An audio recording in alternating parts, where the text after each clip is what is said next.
dijital dönüşüm hamlesi ve tarım portalı tanıtım toplantısına öncelikle... Kıymetli basın mensupları, tarımda hayata geçirdiğimiz dijital uygulamaları tanıtacağımız Tarımda Dijital Dönüşüm Hamlesi programımıza hoş geldiniz. Sizleri sevgiyle, saygıyla selamlıyorum. Pandemi dolayısıyla bu geniş katılımlı toplantımızı video konferans yoluyla gerçekleştiriyoruz. Şu an görüyorum aşağı yukarı 5500'ün üzerinde katılımcımız var. Katılımcılar da sürekli olarak artarak devam ediyor. Tabii tarımda dijital uygulamalar konulu bu programın dijital bir ortamda olması da organizasyona ayrı bir anlam katıyor. Ve bize dijital imkanları sonuna kadar kullanmamız gerektiğini ifadeyle geleceği işaret ediyor. Kıymetli katılımcılar, ülkemiz Sayın Cumhurbaşkanımızın liderliğinde her sektörde olduğu gibi dijital alanda da bir dönüşüm yaşadı. Artık dijital teknoloji hayatımızın her yerinde.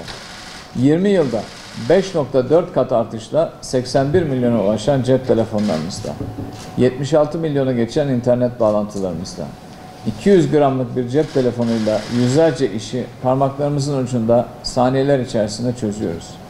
Tarım ve orman da bu dijital hamle içerisinde güçlü bir altyapıyla yerini almıştır. İşte bugün sizlerle paylaşacağım dijital çalışmalarımız ulaştığımız noktayı göstermesi bakımından son derece önemlidir. Değerli katılımcılar, dijital erişim demek kolay hayat demek. Erişimi dijital ortama ne kadar fazla taşırsak, yani ne kadar çok erişilebilir olursak işlem hızı, zaman kullanımı ve planlamamız daha etkin olacaktır. Ayrıca izleme ve kontrol faaliyetlerimiz daha güçlü bir zemine oturacak, kaynak israfının önüne geçilerek az maliyetle çok iş çıkarılacaktır. Son 2 yılda geliştirdiğimiz güçlü projeler sayesinde bakanlığımızın kapılarını dijital ortamda çiftçilerimize ve tüm vatandaşlarımıza sonuna kadar açtık.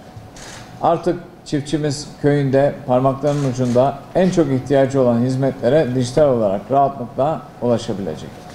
Bildiğiniz gibi bakanlığımızın çok geniş bir uygulama alanı ve sorumluluğu var. Her vatandaşımızın bakanlığımızla bir işi ya da bir ilişkisi var. 83 milyon vatandaşımız güvenilir gıdaya uygun fiyatla ulaşmak istiyor. 2.7 milyon kayıtlı çiftçimiz ÇKS ve destek başvurularını hızlıca yapmak istiyor. Eğitim ihtiyacını karşılamak ve ürününü uygun fiyatla sözleşmeli olarak satmak istiyor. 23.1 milyon tarım alanı, 14.6 milyon hektar mera alanı ve 22.6 milyon hektar orman alanının her bir parselinin kaydedilmesi, izlenmesi ve korunması geleceğimiz için oldukça önemli. Zira ülkemiz topraklarının yaklaşık %80'inin sorumluluğu bakanlığımızda. Aynı şekilde su kaynaklarımızın takibini ve etkin kullanımını da sağlamak zorundayız. 73 milyon baş hayvanın kayıt, doğum, ölüm, nakil ve benzeri işlerini yakından takip etmemiz gerekiyor. İşte biz tüm bu hizmetleri adım adım dijital ortama taşıyor, daha güçlü ve erişilebilir bir altyapı oluşturuyoruz. Değerli konuklar, işte etki alanı bu denli yüksek bir bakanlık olarak sizlere son 2 yılda tarımda dijitalleşmeye yönelik hayata geçen projelerimizi kronolojik sırayla anlatacağım. Bildiğiniz gibi Cumhurbaşkanlığı hükümet sistemiyle birlikte vatandaşlarımızın devlete erişebilirliği ilk önceliklerden birisi oldu. E-Devlet uygulaması kapsamındaki hizmet sayısında çok ciddi bir artış yaşandı. Bugün 49 milyon vatandaşımız 5099 hizmete E-Devlet üzerinden kolayca erişebiliyor. Bize bakanlık olarak 2018 yılında E-Devlet entegrasyonunu başarıyla gerçekleştirdik. Şu ana kadar 77 entegre hizmeti, 270 kimlik doğrulama hizmetini vatandaşlarımıza sunuyoruz. E-Devlet sisteminde en fazla hizmet veren bakanlıklardan birisi olduğumuzda önemli ifade etmek istiyorum. Malum bilgi çağındayız ve elbette bilgiye daha hızlı ulaşanlar daima bir adım önde olacaklar. 21. yüzyıl aynı zamanda uydu teknolojilerinde hızla geliştiği bir dönem. Bu teknolojiler dünyada askeriyeden sonra en fazla tarımda kullanılıyor. Yine altını çizerek ifade etmeliyim ki Türkiye'de uydu teknolojilerini en fazla kullanan bakanlıklardan birisiyiz. Tabii bu son 2 yılda da uydu teknolojileri kullanımında etkinliğimizi iyice arttırdık. Uydu görüntüleri sayesinde tarım ve orman varlığımızı, su kaynaklarımızı izliyor, gelişmelerini takip ediyor, sorun varsa anında çözüm üretebiliyoruz. Uydu teknolojileri ayrıca bilgi derinliğimizi de arttırıyor. Ekilmeyen alanları izliyor, ürün var mı yok mu kontrol ediyoruz. Ekili alanlarda haritalama altyapısını oluşturuyoruz. Tarım arazilerinde yapılaşmaları, ormanların ve su kaynaklarının durumunu hep uydudan takip ediyoruz. Ayrıca pamuk gibi bazı ürünlerde desteklerin çapraz kontrolünü de uydudan aldığımız görüntüler sayesinde yapabiliyoruz. Kıymetli katılımcılar, yine coğrafi bilgi sistemleri de karar aşamasında bizim için çok önemli bir destek yapısıdır. Coğrafi bilgi sistemleriyle uydu ve hava görüntülerini sayısal veriye çeviriyoruz. Yani uydu görüntülerini ete kemiğe büründürüyor, dillendiriyor ve onlara hayat veriyoruz. Okunması kolay haritalar oluşturuyoruz. Özellikle belirtmek isterim ki bakanlığımızın tüm dijital sistemleri coğrafi bilgi sistemleri uygulamalarıyla entegre yapıdadır. Son 2 yılda bakanlık olarak birçok projede coğrafi bilgi sistemlerini verimli verilerini altlık olarak kullandık. Yine bu kapsamda tarım parsellerinin tamamı sayısallaştırıldı. Yani 36 milyon hektar tarım parsellerinin her birini tek tek belirledik.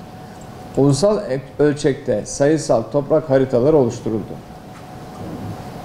Her bölgedeki toprak tipi ve özelliği bu haritalara işlenmektedir.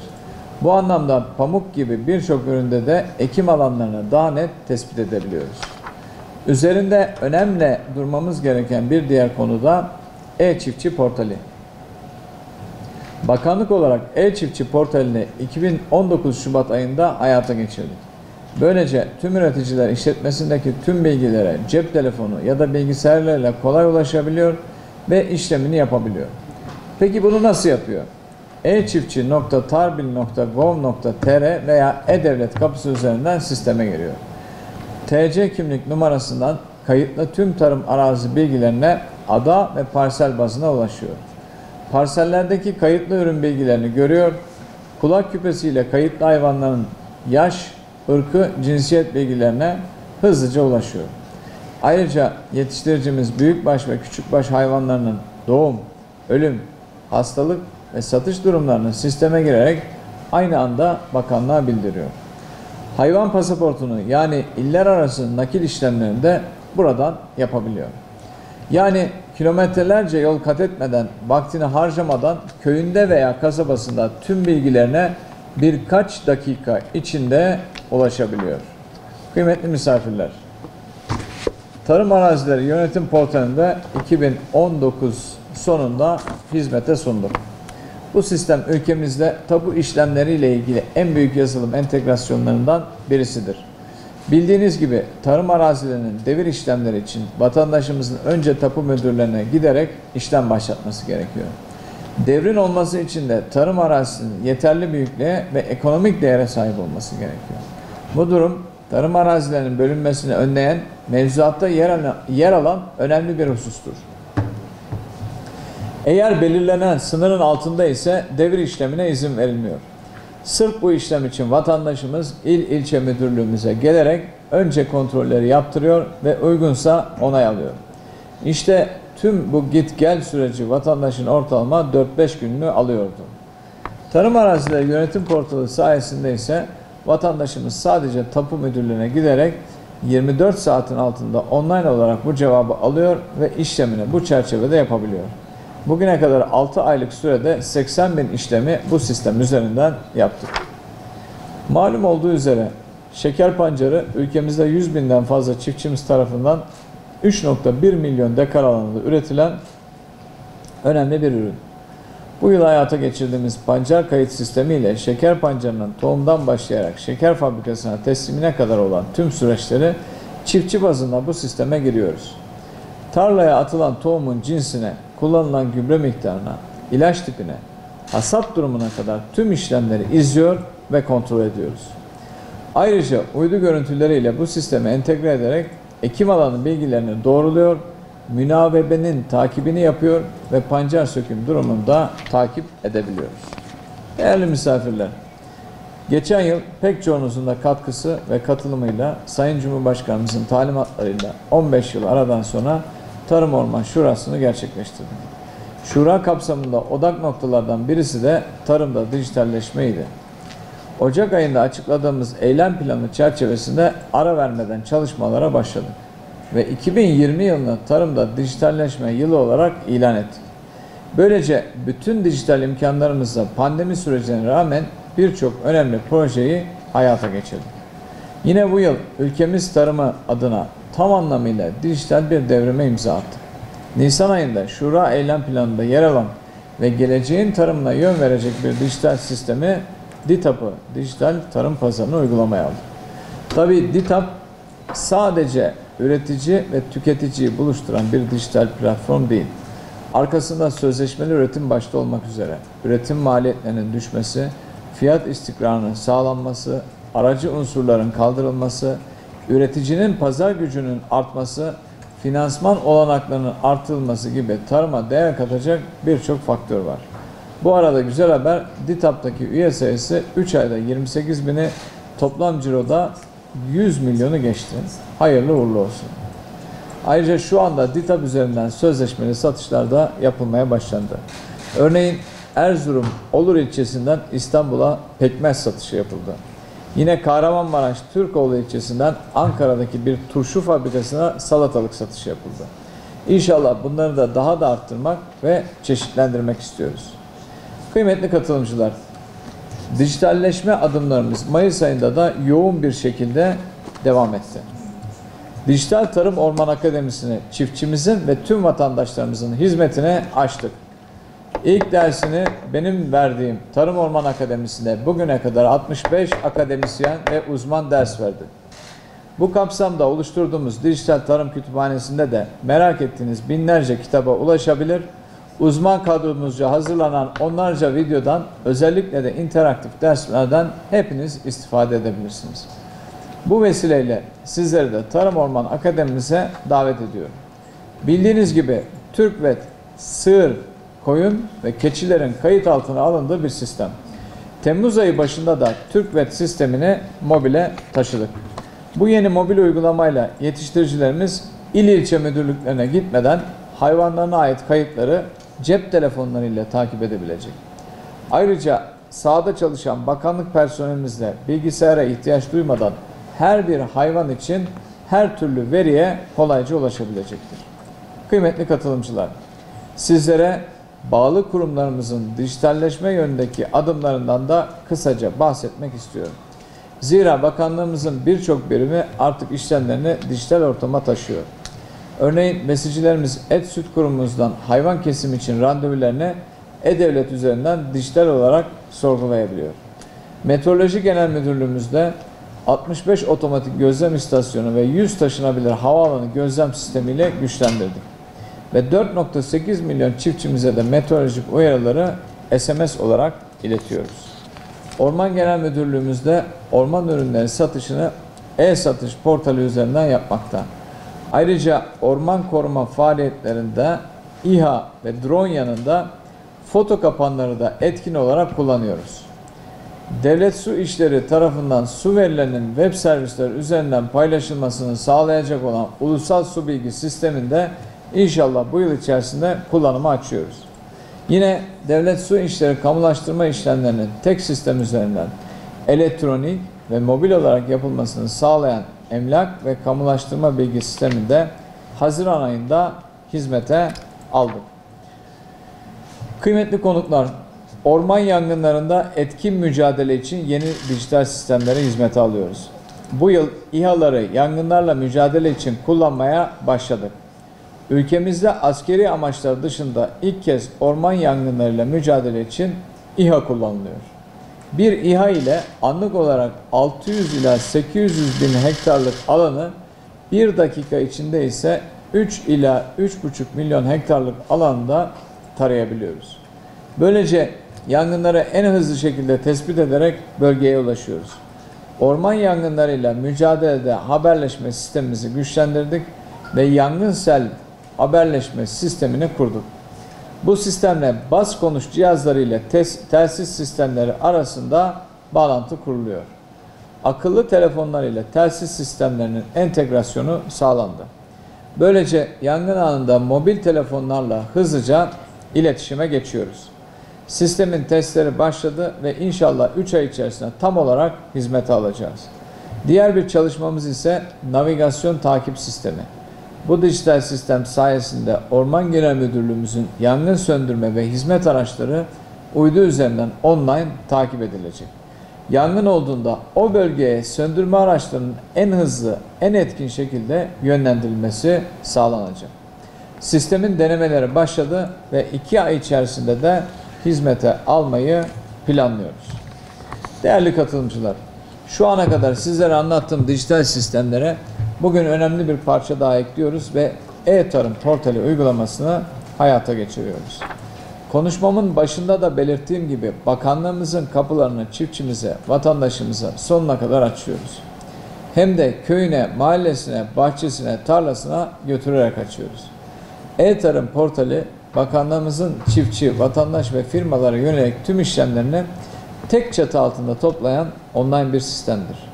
Yani her bir iş için il ilçe müdürlüğüne gitmeden, her bir işlem için ayrı ayrı sistemlere girmeden e-Tarım portali üzerinden yüzlerce hizmete tek çatıda ulaşabileceksiniz. Sisteme etarım.gov.tr web adresinden giriliyor. Android veya iOS uygulamaları ile sistemi cep telefonunuza veya tabletinize indirebilirsiniz. Çiftçilerimiz için 88 hizmet, vatandaş ve firmalar için 50 hizmet olmak üzere toplam 138 hizmeti buradan sunuyoruz. Sunulan hizmetlerin alt gruplarına baktığımızda çiftçilerimiz ÇKS ön başvurusunu sistem üzerinden yapabilir, ÇKS belgesini ilçe müdürlüğüne gitmeden buradan alabilir. Bitkisel ve hayvansal üretim alanlarında 14 farklı destek kaleminde ön başvuru e-Tarım portalinden rahatlıkla yapılabilir. Yetiştiricilerimiz hayvanları ile ilgili 26 farklı hizmete bu sistemden ulaşabilir. Örneğin hastalık, doğum, ölüm bildirimi, işletme tescil belgesi, işletme kapasite raporu gibi. Yine tarımsal faaliyetlere ilişkin 10 farklı hizmetinde başvuruları yapılabilir, belgeleri görülebilir. Örneğin tohum üretici veya yetiştirici belgesi, bitki sağlık sertifikası, süs bitkisi üretici belgesinin başvuruları buradan yapılabilir. Ayrıca bakanlığımıza yapılan genel başvurular için 82 hizmete de buradan ulaşılabilir. Yine örnek vermek gerekirse hayvan satış yeri ruhsatı, amatör balıkçılık turizmi izni, veteriner teşhis ve analiz laboratuvar kuruluş izni, el sanatları başvuru kursu ve benzerleri gibi. Tüm vatandaşlarımız gıda ile ilgili tüm şikayetlerini de sistem üzerinden bildirebilir, eski şikayetlerinin sonuçlarını da buradan takip edebilirler. E-Çiftçi portalini bu sisteme entegre ettik. Üreticiler tarımsal faaliyetine ilişkin tüm bilgilerinin özetine buradan ulaşabilir. Ayrıca 81 ilimizdeki üreticilerimiz kendilerine en yakın tohum, gübre ve zirai ilaç bayilerinin isimlerini sistem üzerinden görebilir, en yakın lisanslı depo bilgilerine ulaşabilirler. İşte e-Tarım portali getirdiği böyle büyük kolaylıklar yanında zaman ve mali olarak da önemli tasarruf ve katkı sağlıyor. Bunları daha netleştirmek için sizlere birkaç somut örnek vermek istiyorum. Bir çiftçi yıl içerisinde ÇKS destek başvuruları hayvanları ile ilgili iş ve işlemler için il ilçe müdürlüğüne ortalama 3 ila 8 defa gidiyor. Her seferde yol dahil ortalama 1 saatini harcıyor. e-Tarım portali sayesinde bir kez bile il ilçe müdürlüğüne gitmeden işlemini dijital olarak yapmasını sağlayabilirsek Türkiye'deki 2,7 milyon çiftçi için 2,7 milyon saat tasarruf etmiş oluruz. Ya da 55'lik bir traktörle 1 saatte ortalama 5 dakika arazinin işlemesi yapılırsa 2,7 milyon saatte 13,5 milyon dekar arazi işlenebilir. Bu da Türkiye'deki mısır ekili 6,4 milyon dekar arazinin 2 katından fazlasının işlenmesi demektir. Mali faydasına bakacak olursak da yine bu sistem sayesinde üreticimiz işlemlerini dijital olarak yaparsa yılda ortalama 110 lira tasarruf etmiş olacaktır. 2,7 milyon çiftçimiz için de yaklaşık 300 milyon lira bir tasarruf sağlanacaktır. Bu miktar ile 157 bin ton buğday tohumu alınabilir. Bu tohum ile 7,1 milyon dekar arazide 2,5 milyon ton buğday hasat elde edilebilir. Böylece ekonomiye yılda 4,1 milyar lira katkı sağlanacaktır. Kıymetli katılımcılar, tarımda dijitalleşmeye yönelik çalışmalarımız hızla devam ediyor. İnşallah çok yakın bir zamanda hayvan takip platformunu da hayata geçiriyoruz. Akıllı küpelerle tüm büyükbaş hayvanları takip edeceğiz. İnşallah bu yıl örnek uygulamayı da gerçekleştirmiş olacağız ve ardından tüm ülkeye yaygınlaştıracağız. Optimizasyon ile üretim planlamasına yönelik çalışmalarımız da devam ediyor. Böylece hangi ürünlerin nerede en verimli ve en karlı şekilde üretileceğini ortaya koyacağız. Tabii tarım bilgi sisteminin modernizasyonu ve karar destek sistemlerinin güçlendirilmesi çalışmaları da devam ediyor. Uydu üzerinden destekleyerek ayçiçeği, mısır, soya fasulyesi gibi esas ürünlerin kontrol çalışmalarını yaygınlaştıracağız. Geçen yıl Sayın Cumhurbaşkanımızın teşrifleriyle tanıtımını yaptığımız elektrikli traktörde inşallah bu yıl üretim aşamasına hazır hale gelecek. Ayrıca üretimde kullanılmayan tarım arazilerinin uydu üzerinden tespiti projesiyle de ekilmeyen arazileri belirleyerek yeniden üretime kazandıracağız. Değerli katılımcılar, tüm bu dijital çalışmalar sonucunda ortaya çıkacak resme çok iyi bakmamız gerekiyor. Tüm bu sistemlerin ve işlemlerin entegrasyonu bize tarımdaki geleceği göstermesi bakımından son derece önemlidir. Üretimden tüketime, mekanizasyondan desteklere, doğru veri elde etmekten eğitime kadar her adımı birebir takip edecek, planlayacak ve geliştireceğiz. Ayrıca bu döngüye e-devlet ve e-tarım portalinden kolay erişilebilirliği de ekleyince ortaya dijital hamlenin tam fotoğrafı ve ana hedefi ortaya çıkmaktadır. Samimiyetle ifade etmeliyim ki bütün çabamız ve amacımız etkin üretim planlamasıyla daha fazla hasıla, daha fazla gelir. İşte tüm bu yeni çalışmalarıyla tarıma güçlü bir dijital dokunuş yapıyoruz. Çiftçiye maliyet, zaman ve verim avantajları sağlıyoruz. E-tarım ile çiftçimizin hayatı kolaylaşıyor, devletle olan işleri büyük oranda hafifliyor. Bakanlık olarak da nitelikli tüm verileri tek merkezde topluyoruz. Tarım, orman arazilerini ve su kaynaklarını 7/24 kontrol altında tutuyoruz. Çok güçlü bir karar destek altyapısı oluşturuyoruz. Hız ve erişilebilirliğin ilk öncelik olduğu bu çağda biz de bakanlık olarak hızımızı arttırdık. Hızla ve elbette güvenle daha fazla yol almak istiyoruz. Tüm bu dijital sistemlerin e-tarım uygulamasının çiftçimize, yetiştiricimize, üreticimize ve ülkemize hayırlı olmasını diliyorum. Katılımınızdan dolayı hepinize ayrı ayrı teşekkür ediyorum.